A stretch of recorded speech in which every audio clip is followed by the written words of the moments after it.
फैसलाबाद लीगी रहनुमा राना एहसान अफजल खान को वजीर आजम का कोऑर्डिनेटर मुकर्रर कर दिया गया। कोऑर्डिनेटर बराए मॉनिटरिंग और अमल दरामद की जिम्मेदारियां तफवीज कर दी गई। मजीद तफसीलात जान लेते हैं अब्दुर्रहमान से। जी अब्दुर्रहमान, बताइएगा। तो बात करें यहाँ पर राना एहसान अफजल खान मुस्लिम लीग नून के नौजवान और मुतारक रहनुमा को वजीर आजम का कोऑर्डिनेटर बराए मॉनिटरिंग एंड इम्प्लीमेंटेशन मुकर्रर कर दिया गया और इस सिलसिले में वजीर आजम ऑफिस की जानिब से बाकायदा तौर पर नोटिफिकेशन भी जारी कर दिया गया। राना एहसान अफजल खान प्राइम मिनिस्टर के शुरू करता जितने भी मंसूबे होंगे उनके बारे में रिपोर्ट्स पीएम को रोज़ाना की बुनियाद पर देंगे। जो भी उसमें पेश रफ्त होती है, अगर कोई रुकावट सामने आती है तो उसके बारे में रोज़ाना की बुनियाद पर रिपोर्ट्स जमा करवाई जाएंगी और इसी तरह से वज़ीर आज़म के जितने भी प्रोजेक्ट्स होंगे उनकी बाकायदा तौर पर मॉनिटरिंग रोज़ाना की बुनियाद पर यकीनी बनाई जाएगी। उसके बारे में जो है वो इम्प्लीमेंटेशन जो जितनी भी होगी कामों की फंड्स के हवाले से वो की जाएगी। तो रोज़ाना की बुनियाद पर पीएम को रिपोर्ट देना जो है वो फ़राइज़ मनसबी में शामिल होगा। तो इस सिलसिले में ज़िम्मेदारियाँ तफवीज़ कर दी गई हैं ताकि प्राइम मिनिस्टर के जितने भी प्रोजेक्ट्स हैं जो प्राइम मिनिस्टर अपनी ज़िम्मेदारियाँ या अपनी मसरूफियात की वजह से नहीं देख पाएंगे, वो कोऑर्डिनेटर बराए प्राइम मिनिस्टर उनको रोज़ाना की बुनियाद पर जमा करवाएंगे। और इसी तरह से जितने भी अमूर फाइनेंस के मुतालिक या दीगर अमूर्स के मुतालिक होंगे उन तमाम की जांच की जाएगी, उन तमाम के बारे में रिपोर्ट्स दी जाएगी, मॉनिटरिंग की जाएगी, इम्प्लीमेंटेशन की जाएगी। तमाम जितने भी मैटर्स हैं उनका अमल दरामद में जितनी भी रुकावटें हैं वो दूर करके अमल दरामद करवाया जाएगा। तो इस सिलसिले में राना एहसान अफजल का कहना था कि वो पार्टी क़यादत के मशकूर है कि उनको इतनी अहम ज़िम्मेदारी सौंपी है, तो वो पार्टी क़यादत और मुल्क के लिए ये ज़िम्मेदारी ऐसे तरीके से सर अंजाम। अब्दुर्रहमान अपडेट कर रहे थे, बहुत शुक्रिया। चिन्योट डिस्ट्रिक्ट हेडक्वार्टर हॉस्पिटल में इंसुलिन की अदम दस्तयाबी का मामला, शुगर के मरीजों को मुश्किलात का सामना। मजीद तफसीलात बता रहे हैं कुमैल हैदर। जी कुमैल। जी बिल्कुल, डिस्ट्रिक्ट हेडक्वार्टर अस्पताल के अंदर इंसुलिन की अदम दस्तयाबी का मामला। शुगर के मरीज जो है उन्हें अद्वियात की फराहमी के लिए मुश्किलात का सामना है। हमारे साथ एमएस मौजूद हैं। सर बताइएगा, एक तो इंसुलिन काफ़ी टाइम से अस्पताल में नहीं मिल रही, ओपीडी में तो बिल्कुल नहीं मिल रही, और जो शुगर के मरीज हैं अगर वो आपके पास आ रहे हैं तो फिर उन्हें किस तरह ट्रीट किया जा रहा है? बिस्मिल्लाहिर्रहमानिर्रहीम। सबसे पहले मैं आपका शुक्रिया अदा करूंगा और मैं आपके चैनल के तावन से मैं अपने चिन्योट के जो शहरी हैं उनको बताना चाह रहा हूं कि जितने भी शुगर के मरीज़ हैं उनको हम इंसुलिन दे रहे हैं। सबसे पहले हमारी इमरजेंसी और आईपीडी जो है वहाँ पे अवेलेबल है इंसुलिन, और जो हमारे ओपीडी के मरीज़ हैं शुगर के, उनके लिए शुगर की जो मेडिसिन है 20,000 हमने कल रिसीव कर ली हैं, वो हमने एनसीडी वालों को दे दी हैं। वहाँ से हम शुगर की दवाई दे रहे हैं। जहाँ जो इंसुलिन पे मरीज़ हैं उनको हम थ्रू ज़कात फ़ंड हम उनको इंसुलिन दे रहे हैं। तो कोई ऐसा मामला नहीं है कि किसी को इंसुलिन ना मिल रही हो। हाँ, ये ज़रूर आप कह सकते हैं कि हमारे पास रश ज़्यादा है, उसमें टाइम ज़रूर लगता है, पर कोई भी ऐसा मरीज़ नहीं है जो रिफ्यूज़ल हो। मरीज़ों को हम शुगर की दवाई, इंसुलिन जिसको ज़रूरत है ज़कात फ़ंड से हम दे रहे हैं। अच्छा, जो इमरजेंसी में आता है उसे फ़ौरन मिल जाएगी, और इमरजेंसी का मरीज़ और जो ओपीडी में आता है वो ज़कात फॉर्म के ज़रिए ले सकता है? जी बिल्कुल, जो इमरजेंसी में हमारे मरीज़ दाखिल हैं और जो हमारे वार्ड में मरीज़ दाखिल हैं उनको हम दे रहे हैं फौरी तौर पे, हॉस्पिटल दे रही है। और जो ओपीडी बेसिस पे उनको मेडिसिन हम दे रहे हैं टेबलेट फॉर्म में। जो इंसुलिन पे हैं तो डॉक्टर रिकमेंड करके ज़कात फॉर्म पे हम उनको दस्तयाब करवा रहे हैं। जी बिल्कुल, MS district headquarter Kumail update कर रहे थे, बहुत शुक्रिया। चिन्योट के डीएचक्यू हॉस्पिटल में रेडियोलॉजिस्ट की तैनाती न हो सकी, मेडिको लीगल का इजराम मुअत्तल। शहरी मेडिको लीगल सर्टिफिकेट के लिए जंग और फैसलाबाद ख्वार होने लगे। एमपीए मौलाना इलियास चिन्योटी ने फौरी तैनाती के लिए वजीर आला पंजाब, जबकि सीईओ हेल्थ ने सेक्रेटरी हेल्थ को खत लिख दिए। मामला क्या है जान लेते हैं वकार गुमन से। जी वकार। जी, जिला के सबसे बड़े डीएचक्यू अस्पताल चिन्योट में रेडियोलॉजिस्ट ना होने की वजह से मामला संगीन सूरत हाल इख्तियार करता जा रहा है। जिला चिन्योट में डीएचक्यू अस्पताल में खास तौर पे एमएलसी के लिए आने वाले अफराद को शदीद परेशानी का सामना है, और रेडियोलॉजिस्ट की तैनाती के लिए रुकन सूबाई असम्बली चिन्योट मौलाना मोहम्मद इलियास चिन्योटी ने वज़ीर आला पंजाब को खास तौर पे खत लिख दिया है कि डीएचक्यू अस्पताल चिन्योट में फौरी तौर पर रेडियोलॉजिस्ट तैनात किया जाए। इसके साथ साथ डिस्ट्रिक्ट हेल्थ अथॉरिटी के सीईओ डॉक्टर सुहेल तारिक ने भी सेक्रेटरी हेल्थ को हाथ लिखा है कि जिला चिन्योट में फौरी तौर पर रेडियोलॉजिस्ट तैनात किया जाए। रेडियोलॉजिस्ट ना होने की वजह से मेडिको लीगल सर्टिफिकेट्स का इजरा भी तकरीबन 2 माह से मुअत्तल है। मेडिको लीगल के लिए चिन्योट के वासियों को 100 किलोमीटर का फासला तय करके या जंग जाना पड़ता है या फैसलाबाद जाना पड़ रहा है, जिसकी वजह से लोग काफ़ी परेशान हैं। जब वो फैसलाबाद अलाइड अस्पताल या डीएचक्यू हॉस्पिटल जाते हैं या जंग डीएचक्यू हॉस्पिटल जाते हैं तो वहां का जो अमला है चिन्योट के इन मरीजों को खातिरहा में नहीं ला रहा, जिसकी वजह से लोगों को काफी परेशानी है। और इसी परेशानी के पेश नजर सीईओ हेल्थ ने और एमपीए मौलाना मोहम्मद इलियास नियोटी ने फौरी तौर पर तैनाती का मुतालबा किया है। जो लोग एमएलसी के लिए दूसरे शहरों में जा रहे हैं, खासतौर पर जंग और फैसलाबाद में, उनका ये कहना है कि वहां तक जख्मी हालत में पहुंचना ही जान जोखों का काम है। हुकूमत पंजाब फौरी तौर पर वकार गुमन अपडेट कर रहे थे, बहुत शुक्रिया। Punjab emergency service department rescue 1112 Toba ने मार्च के महीने में पेश आने वाले हादसात की रिपोर्ट जारी कर दी। रेस्क्यू रिपोर्ट के मुताबिक मार्च में मुख्तलिफ हादसात में 79 अफराद मौत के मुंह में चले गए।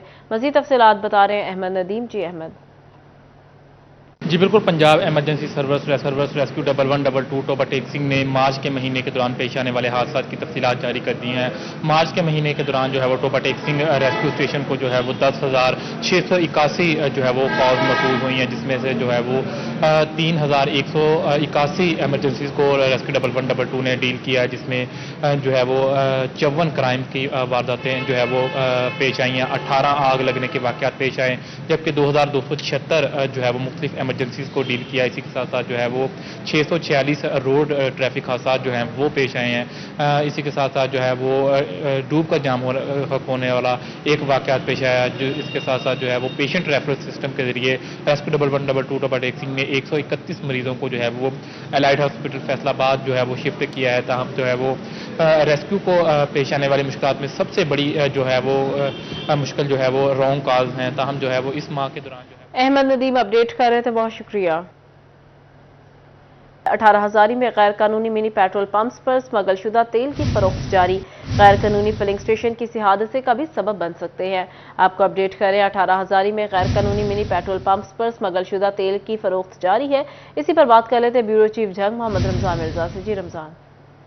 देखें, ये दर्जनों की तादाद में 18,000 में ये मिनी पेट्रोल पंप मौजूद हैं जो कि बगैर किसी SOPs पे काम कर रहे हैं। न सिर्फ ये गैर कानूनी है बल्कि इसके साथ साथ इनके ऊपर जो तेल फरोख्त हो रहा है जिसमें पेट्रोल डीजल है, मुबैना तौर पर ये स्मगल शुदा है। और न सिर्फ ये हमारी इकोनॉमी के लिए नुकसानदेह है बल्कि दूसरी जानब ये शहरियों के लिए एक बड़े हादसे का भी सबब बन सकते हैं। महकमा सिविल डिफेंस और तहसील इंतजामिया की जानिब से इन पेट्रोल पंप्स के खिलाफ किसी किस्म की कोई कार्रवाई नहीं की जा रही। सिविल डिफेंस जराये के मुताबिक इनकी मजमूई तादाद जो है वो 150 से ज़ायद बताई जाती है। न सिर्फ 18,000 बल्कि जो दीगर जिले के दीगर तहसीलें हैं वहाँ पर भी ऐसी सूरत हाल है और मुतलका इदारे जो हैं वो खामोशी इख्तियार किए हुए हैं।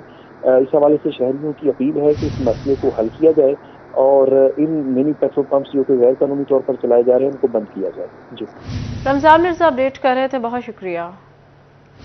2023 में मरदमशुमारी के लिए ड्यूटी सर अंजाम देने वाले असातिज़ा वाजिबात के लिए दरबदर। पंजाब टीचर्स यूनियन के सिरे सदर जफर इकबाल चीमा कहते हैं ड्यूटी वाजिबात समेत कन्वीनियंस अलाउंस की अदायगी नहीं हुई। तफसीलात जानते हैं वकास अहमद बेग से। जी वकास।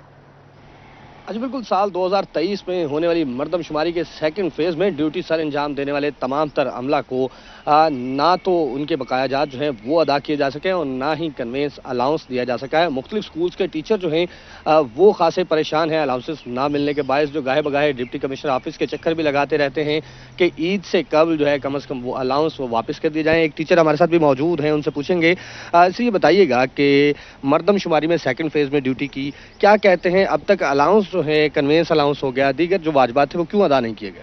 बिस्मिल्लाहिर्रहमानिर्रहीम। जफर इकबाल चीमा, ये government higher secondary school 119 GMB से हमने ये मरदमशुमारी की है।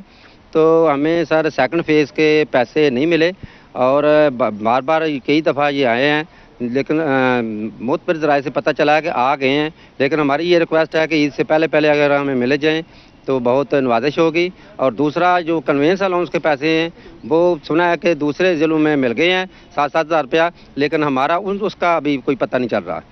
अच्छा, बिल्कुल कन्वेंस अलाउंस की अगर बात कर ली जाए तो वकास अपडेट कर रहे थे, बहुत शुक्रिया। फैसलाबाद गर्मियों की आमद मगर जड़ावाला रोड पर मुसाफिर खानों की छतें गायब। मुसाफिर सायादा जगह ढूंढने लगे, मुसाफिर खाने टूट फूट का शिकार, इंतजामिया बेखबर। आपको अपडेट करें, फैसलाबाद गर्मियों की आमद मगर जड़ावाला रोड पर मुसाफिर खानों की छतें गायब। मुसाफिर सायादार जगह ढूंढने लगे, मुसाफिर खाने टूट फूट का शिकार, इंतजामिया अभी तक बेखबर।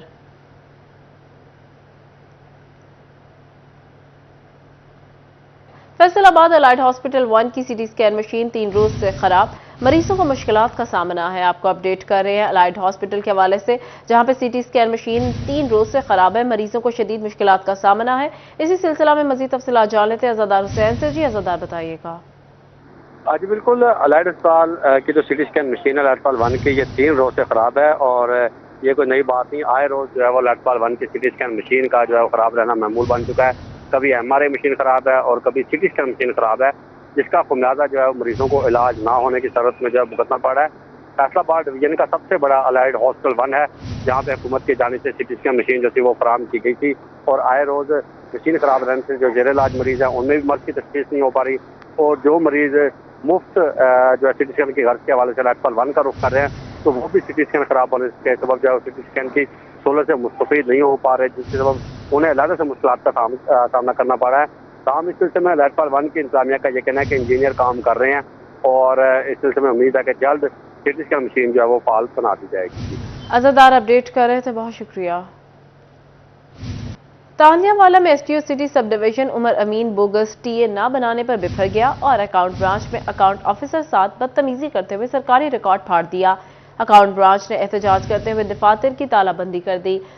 इसी हवाले से मजीद तफसीलात जान लेते गुलरेज इकबाल भट्टी से। जी गुलरेज। जी बिल्कुल, तानियावाला में SDO सिटी सब डिवीजन फैसको के अकाउंट ऑफिसर शमीउल हनीफ के साथ कल कलामी और गालम गलोच का वाकया पेश आया है। ये बिल सब क्यों बनाया, SDO उमर अमीन आपे से बाहर हो गया और अकाउंट ऑफिसर शमीउल हनीफ ने मौक़िफ़ देते हुए कहा है कि SDO उमर अमीन ने अमला के सामने 50 मुलाजमीन का TA बिल फाड़ा है और इख्तियाल में आकर 5 लाख का सरकारी चेक भी फाड़ा है। SDO के TA बिल बोगस बनाकर भेजे से बेज़ाब्तगी पाई गई, जिसकी वजह से बिल जो है वो कम बना। SDO उमर अमीन ने दफ्तर आकर बदतमीजी और बदइखलाकी की है। SDO कबल भी दीगर मुलाजमीन के साथ बदज़बानी और बदइखलाकी की वजह से झगड़े कर चुका है। अकाउंट ब्रांच डिवीजन ऑफिस ने तालाबंदी करके काम रोक दिया है। अकाउंट ब्रांच अमला ने SDO उमर अमीन के खिलाफ एहतजाज भी किया है। अकाउंट ब्रांच ने फैसको चीफ से SDO उमर अमीन के खिलाफ नोटिस लेने और ट्रांसफर का मुतालबा भी किया है। जी गुलरेज अपडेट कर रहे थे, बहुत शुक्रिया। चिन्यूट ईद की आमद के पेश नजर तजावुजात माफिया ने सर उठा लिया। अंदरून बाजार हो या मेन शाहराह, राहगीरों का पैदल चलना तक दुश्वार। मजीद तफसीलात जानते बाबर मुनीर से। जी बाबर।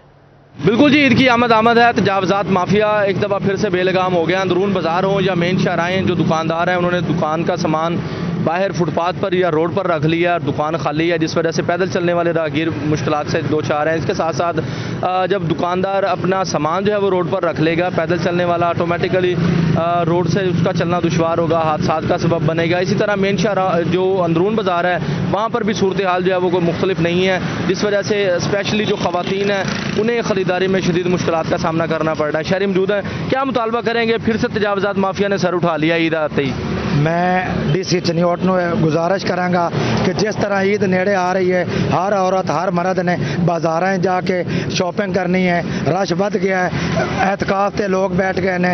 ईद की शॉपिंग लोगों ने हर किस्म की दुकान, जनरल स्टोर है, सब्जी फरोश है, गोश्त वाला है या मनियारी वाला है या फ्रूट वाला, उस अपनी सारी दी सारी दुकान बाहर फुटपाथ से कट ली है। लोगों का जोड़ा सामान वो तो चलना गुजरना, कुछ लोग सामान खरीदने लई खड़े होंगे ने, अद्धी दुकान उन्हें बाहर कटी होंगी है, टोटल बाजार बंद हो जाता है। इस वास्ते भीड़ का रश और रक्शे का मोटरसाइकिल का गुजरना तो दरकिनार आवाम पैदल चलती हुई एक दूसरे के ठुकरा रही होंगी है, एक दूसरे से लग रही होंगी है और वो रश बढ़ जाता है। बाबर अपडेट कर रहे थे, बहुत शुक्रिया।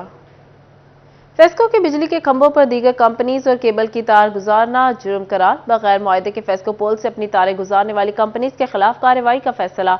मजीद क्या तफसीलात है जानते हैं अवैस अली से। जी अवैस। जी बिल्कुल, बिजली के खंभों पर जो दीगर तारें कंपनीज की जानिब से गुजारी जा रही हैं, केबल ऑपरेटर्स की जानिब से या फिर दीगर निजी कंपनीज की जो वायर हैं, वो अब फेस्को की जानिब से उनके खिलाफ सख्त कार्रवाई करने का फैसला किया गया है। Chairman board of directors FESCO Malik Taseen Aman की जानिब से तमाम सर्कल्स को अहकामात जारी किए गए हैं कि बिजली के खंभों से दीगर कंपनीज की जानिब से आज जो तारें गुजारी जा रही हैं, अगर वो बगैर किसी एग्रीमेंट के गुजारी जा रही हैं तो उनके खिलाफ सख्त से सख्त कार्रवाई अमल में लाई जाए और इसके बावजूद फेस्को से बगैर किसी माहदा के बिजली की तारें गुजारने वाली कंपनीज के खिलाफ मुकदमे का अंदराज भी करवाया जाए। इसी वाले से chairman board of directors FESCO Malik Taseen Aman का यही कहना है कि निजी कंपनी समेत केबल ऑपरेटर्स जो फेस्को के पोल्स इस्तेमाल कर रहे हैं अपनी तारें गुजारने के लिए बगैर किसी एग्रीमेंट के, वो गैर कानूनी है और इनके खिलाफ जो है वो सख्त कार्रवाई होगी। अवैस अपडेट कर रहे थे, बहुत शुक्रिया।